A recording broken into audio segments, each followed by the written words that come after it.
Hello guys, good morning and welcome to Engineers Academy. Hi, this is Shailesh वैद्य और मैं आप लोगों का स्वागत करता हूं आज के मेरे डेली करंट अफेयर्स के लाइव सेशन में। जैसा कि आप लोगों को पता है डेली हम लोग लेके आते Q&A सेशन। आज से मैं आप लोगों को रिक्वेस्ट करूंगा कि मैं 30 सेकेंड्स का आप लोगों को टाइम दूंगा हर एक क्वेश्चन के बाद, जिस वजह से आप आंसर को कमेंट कर सके। So I would request everyone to comment the answer and discuss more on that. मैं आप लोगों को रिप्लाई देता रहूंगा कि किस तरीके से आप अपनी नॉलेज और बढ़ा सकते हैं। So with that same goal, let's start today our class. Question number 1, how long has the government extended the lockdown? सरकार ने कब तक देशव्यापी तालेबंदी को आगे बढ़ा दिया है? आई एम वेरी श्योर सब लोगों को यह पता ही होगा कि लॉकडाउन क्यों और किस वजह से बढ़ा है। मैं जब तक ऑप्शंस रीड कर रहा हूं तब तक आप लोगों को कमेंट करना है answer. Option number A 30th April, option number B 3rd of May, option number C 10th of May and option number D 15th of May. तो आई होप आप लोगों ने आंसर ज्यादातर स्टूडेंट्स कमेंट करने लगे होंगे। इसका आंसर आप लोगों को पता ही है कि गवर्नमेंट ने जो state wise nation wide lockdown जो है वो 3rd ऑफ मे तक बढ़ा दिया गया है। आप लोगों को जैसे पता ही है कि अभी तक जगह जगह पे कोरोना वायरस के हॉटस्पॉट्स और बढ़ते जा रहे हैं और इस वजह से सरकार ने देश में लॉकडाउन अगले महीने की 3 तारीख तक बढ़ाने का फैसला किया है, seeing the cumulative rise in the corona virus cases all over India. 20 अप्रैल तक, ये बहुत इंपॉर्टेंट है आप लोगों के लिए नोट करना, हॉटस्पॉट के प्रबंधन तथा लॉकडाउन नियमों के अनुपालन के संदर्भ में सभी राज्यों, जिलों और क्षेत्रों पर कड़ी नजर रखी जाएगी। अभी at present state level governments ने और नेशनल लेवल गवर्नमेंट्स ने एक आप लोगों के लिए लिस्ट डिक्लेयर करी है कौन से एरियाज रेड जोन में आ रहे हैं, कौन से ऑरेंज जोन में आ रहे हैं और कौन से ग्रीन जोन में आ रहे हैं। तो जो ग्रीन जोन में एरिया आ रहे होंगे तो वहां पे बहुत सारी इसेंशियल एक्टिविटीज रिलेटेड आप लोग बोल सकते हो, जैसे इंफ्रास्ट्रक्चर हो गया, इंडस्ट्रियल सेक्टर हो गया, तो उनको काम करने का परमिशंस दिया जा सकता है। पर अगर जहां पे जो एरियाज आप लोगों के रेड जोन में आ रहे हैं या फिर ऑरेंज जोन में, बट वहां पे बहुत ज्यादा ध्यान रखने की जरूरत है, वहां पे बहुत सारी एक्टिविटीज को परमिशंस नहीं मिलेगी। तो जिन राज्यों में हॉटस्पॉट नहीं होंगे वहां पे कुछ शर्तों के साथ महत्वपूर्ण गतिविधियों को अनुमति दी जा सकती है। इंफ्रास्ट्रक्चर रिलेटेड वर्क हो सकता है, कोई भी इसेंशियल प्रोडक्ट्स बनाने वाली इंडस्ट्रीज को परमिशन दी जा सकती है, और ऐसी इंडस्ट्रीज को जहां पे काम करते समय सोशल डिस्टेंसिंग फॉलो करना इजी हो, ऐसी इंडस्ट्रीज को भी परमिशन दी जा सकती है। तो आप लोगों को पता ही है ऑब्वियसली इसका आंसर, पर ये आप लोगों के लिए एक जनरल नॉलेज के तौर पे शेयर करना जरूरी था कि नेशन वाइड लॉकडाउन 3rd मई तक बढ़ गया है। Moving ahead, let's talk about the second question. When was the world world Chagas disease day celebrated? पहला विश्व चगास रोग दिवस कब मनाया गया? 30 seconds starts. Option number A 14th April, option number B 15th of April, option number C 16th of April and option number D 17th of April. तो actually मैं पूरा 30 सेकेंड्स तो नहीं लेता हूं आप लोगों को, मींस अराउंड 15 या 20 सेकेंड्स में आंसर बता देने वाला हूं मैं आप लोगों को। तो फर्स्ट जो विश्व का चगास रोग दिवस था वो मनाया गया था 14th ऑफ अप्रैल को। 14th अप्रैल 2020 को पहला विश्व रोग चगास दिवस मनाया गया। और यहाँ पे इस दिवस को मनाने का उद्देश्य है पीड़ितों और स्वस्थ लोगों में इस रोग से बचाव और नियंत्रण की जानकारी साझा करना। जैसा आप लोग स्क्रीन पे देख सकते हैं, ये ट्रिएटोमाइन बग जिसको शॉर्ट फॉर्म में किसिंग बग भी कहा जाता है, जो अमेरिका में पाया जाता है, उसकी वजह से ये फैलता है और ये कांटेक्ट के थ्रू फैल सकता है, उनके फीसेस और यूरिन से ये फैलता है और ये बहुत डेडली डिसीज है।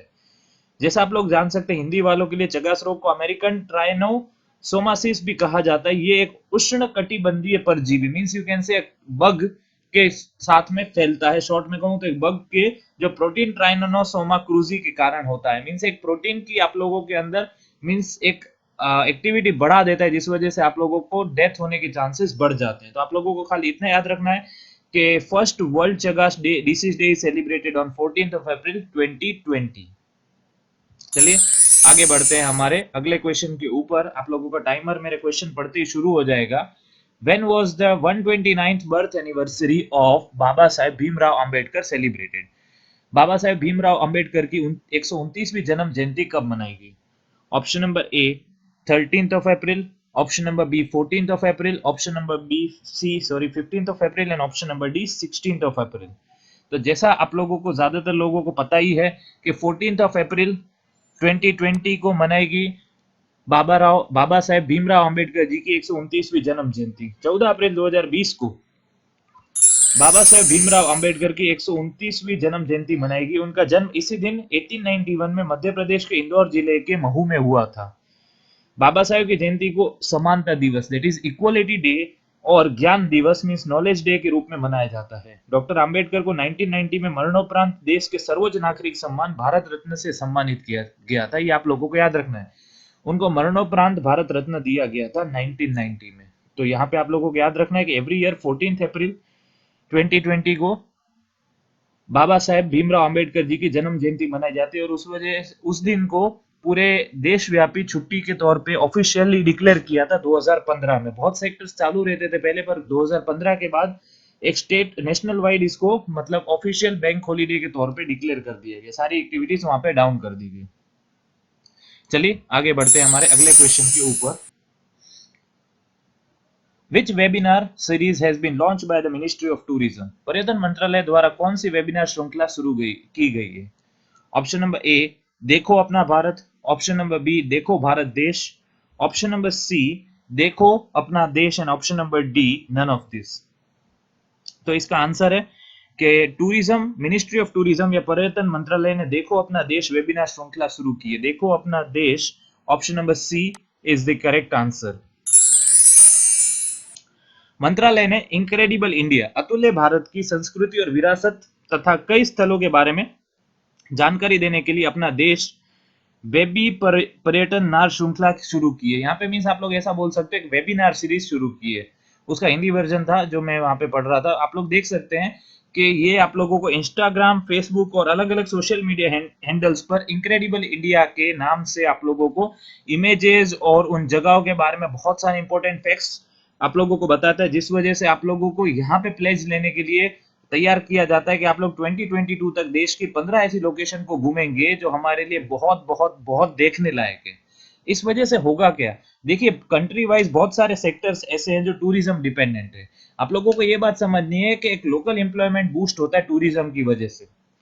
हर एक टूरिज्म के ऊपर, लास्ट मैं गुजरात से हूं तो बहुत बार ये डिबेट चलता रहता है स्टेच्यू ऑफ यूनिटी के ऊपर जो 3000 करोड़ रुपीस का इन्वेस्टमेंट किया गया था, ये जस्टिफाइबल है या नहीं है।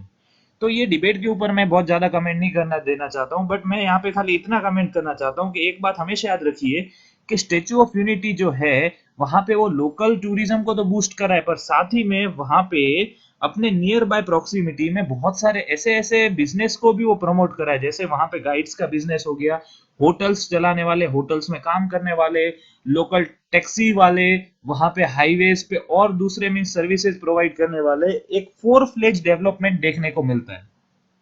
इस वजह से एट प्रेजेंट गवर्नमेंट टूरिज्म पे बहुत ज्यादा वर्क कर रही है। इनक्रेडिबल इंडिया थ्रेड के थ्रू बहुत सारी ऐसी चीजें भी बताई जा रही है भारत के बहुत ऐसे पर्यटन स्थलों के बारे में जिसको हम लोग देखने के लिए हमारे लिए रमणीय स्थल बन जाते हैं। Means you can say a place which will be visiting more for our personal satisfaction. तो ये आप लोगों को याद रखना है। देखो अपना देश, you should take a pledge, I also take a pledge to visit 15 location of India by 2022 and you can win even some prizes here. यहाँ पे आप लोग इस पे अगर जाके ये प्लेज लेते हो तो, और वहां पे आप लोगों को कुछ मींस पिक्स और ये सब चीजें पोस्ट करनी पड़ेगी। और ये वेबिनार स्टार्ट हो रहा है एट प्रेजेंट दिल्ली से। Season number 1 the city of cities Delhi personal diary. यहाँ पे इसके बारे में आप लोग इनक्रेडिबल इंडिया की ऑफिशियल वेबसाइट पे जाके बहुत सारी चीजें देखना चाहे तो देख सकते हैं। Next question, the People's Bank of China, in which bank did People's Bank of China increase its stake? चीन के पीपल्स बैंक ऑफ चाइना ने किस बैंक में अपनी हिस्सेदारी बढ़ाई? Option number A HDFC, option number B ICICI, option number C Axis bank and option number D none of this. तो आप लोगों ने पढ़ाई होगा पीपल्स बैंक ऑफ चाइना ने HDFC that is the Housing Development Financial Corporation Limited, HDFC Limited में अपनी हिस्सेदारी 0.8% से बढ़ाकर 1.01% कर दी गई। 0.8% से बढ़ाकर 1.01% कर दी। आप लोगों को याद रखना देश के निजी सेक्टर में सबसे बड़ा मॉर्गेज ऋणदाता जो है एचडीएफसी में पीपल्स बैंक ऑफ चाइना, जिसको शॉर्ट में पीबॉक भी कहा जाता है, उसने 17.49 मिलियन के शेयर शामिल है। तो ये 1.1% सडन उसने क्लेम लिया है। इसके ऊपर हम लोग कभी अलग वीडियो में डिस्कस करेंगे कि इसके इंपैक्ट और इसके नेगेटिव या पॉजिटिव पॉइंट्स क्या हो सकते हैं। Moving right to the next question, who has become the new executive director of the Union Bank of India? Union Bank of India के नए कार्यकारी निदेशक कौन है? Option number A Mallikarjun Rao, option number B Surjit Bhalla, option number C Virupaksha Mishra and option number D Rabi N Mishra. तो इसका answer है Virupaksha Mishra, Union Bank of India के नए कार्यकारी निदेशक, that means the new executive director of the Union Bank is option number C Virupaksha Mishra. Cooperation bank और Andhra bank का Union Bank of India के साथ मर्जिंग होने के बाद, आप लोगों को मैंने पहले वीडियो में ही बताया था कि कोऑपरेशन बैंक, आंध्रा बैंक और यूनियन बैंक तीनों का मर्जर हो गया है, और मर्जर होने के बाद विरूपक्ष मिश्रा को यूनियन बैंक ऑफ इंडिया के नए एग्जीक्यूटिव डायरेक्टर के तौर पे नियुक्त किया गया है। सॉरी, यहाँ पे मैंने जो पुराने जो हमारे एग्जीक्यूटिव डायरेक्टर थे उनकी इमेज यहाँ पे पोस्ट कर दी गई है। मैं विरूपक्ष मिश्रा की इमेज यहाँ पे पोस्ट नहीं कर पाया हूँ। इनसे पहले जो थे वो थे दिनेश कुमार गर्ग, तो मैं विरूपक्ष मिश्रा जी की इमेज यहाँ पे पोस्ट नहीं कर पाया। आप लोगों को ध्यान रखना, इससे पहले विरूपक्ष मिश्रा कॉर्पोरेशन बैंक में कार्यकारी निर्देशक थे। तो आप लोगों का आंसर हो जाएगा the present executive director of Union Bank of India is Virupaksha Mishra. Moving ahead, Rifat Chadirji, the father of modern architecture of which country has passed away recently? Rifat Chadirji किस देश के आधुनिक वास्तुकला के जनक का निधन हो गया? Option number A Iraq, option number B Iran, option number C Israel and option number D Syria. तो इसका आंसर है आधुनिक इराकी वास्तुकला के जनक रिफट चदिरजी का निधन हो गया है। That means the father of modern architecture of Iraq was Rifat Chadirji. आधुनिक इराकी वास्तुकला, that means the modern architecture, father of modern Iraqi architecture Rifat Chadirji का कोविड-19 के कारण निधन हो गया है। हाल ही में उनका निधन हुआ है। उन्हें इराक की सबसे महत्वपूर्ण संरचना और प्रतिष्ठित स्वतंत्रता स्मारक द फ्रीडम मॉन्यूमेंट सॉरी, यहाँ पे जो आप लोग देख सकते हैं, अब बगदाद का विरोध हब ताहिर स्क्वायर डिजाइन करने का श्रेय दिया जाता है। उन्होंने अपनी प्रसिद्ध रचना द अननोन सोल्जर, आप लोग नाम याद रखिए, द अननोन सोल्जर सहित राजधानी के पोस्ट ऑफिस और अन्य सार्वजनिक भवनों की डिजाइन की थी। He was known actually the father of modern Iraqi architecture and he has died due to the COVID-19 virus. So ये आप लोगों को उनके बारे में चीजें ध्यान रखनी है। Moving ahead to the last question of the day, what is the World Bank estimated India's growth rate to be in 2020 and 2021? विश्व बैंक ने 2020-21 में अनुमानित विकास दर कितना रखा है भारत का?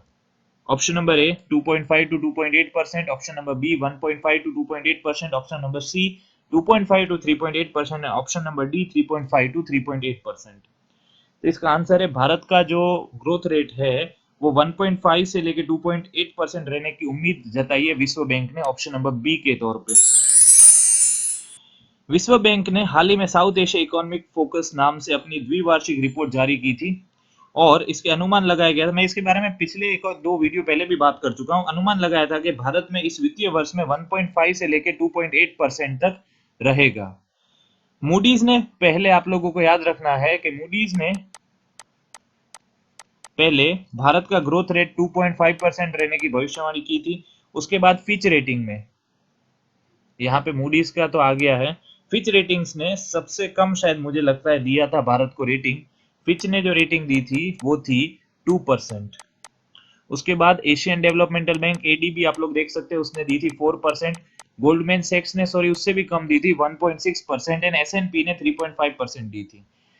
यहाँ पे ऐसा दिया हुआ है कि अभी एट प्रेजेंट 2020-2021 फाइनेंशियल ईयर में कोरोना वायरस की वजह से जो हमारा ग्रोथ रेट है वो डाउन होगा, but due to the government policy वो वापस एक एक्सेलरेशन पकड़ेगा 2022 ईयर 2021-2022 में, और हमारा जो ग्रोथ रेट है वो 5% तक पहुंचने के चांसेस हैं। तो आप लोगों को ध्यान रखना है, एट प्रेजेंट गोल्डमैन सैक्स ने उसको फोरकास्ट किया 1.6%, मूडी ने 2.5, एसएनपी ने 3.5, एडीबी ने 4%, और हम लोगों को जो क्वेश्चन पूछा गया है वर्ल्ड बैंक ने 1.5 से लेके 2.8% तक। वर्ल्ड बैंक का मुख्यालय आप लोगों को पता ही है, मैं बहुत बार बता चुका हूं, वॉशिंगटन डीसी। इसका एस्टेब्लिशमेंट हुआ था जुलाई 1994, ब्रेडन वुड सम्मेलन में हुआ था। अध्यक्ष एट प्रेजेंट इसके David Malpass MD, and financial advisor अभी जो है अंशुला कांत थे इनके फाइनेंशियल एडवाइजर। तो आप लोगों को याद रखना है। वीडियो पसंद आया तो प्लीज वीडियो को लाइक कर दीजिएगा, शेयर कर दीजिए अपने दोस्तों के साथ, और आप लोगों को कुछ भी डाउट हो तो प्लीज कमेंट सेक्शन में पोस्ट करके बता दीजिए। Thank you for watching it. जय हिंद एंड जय भारत।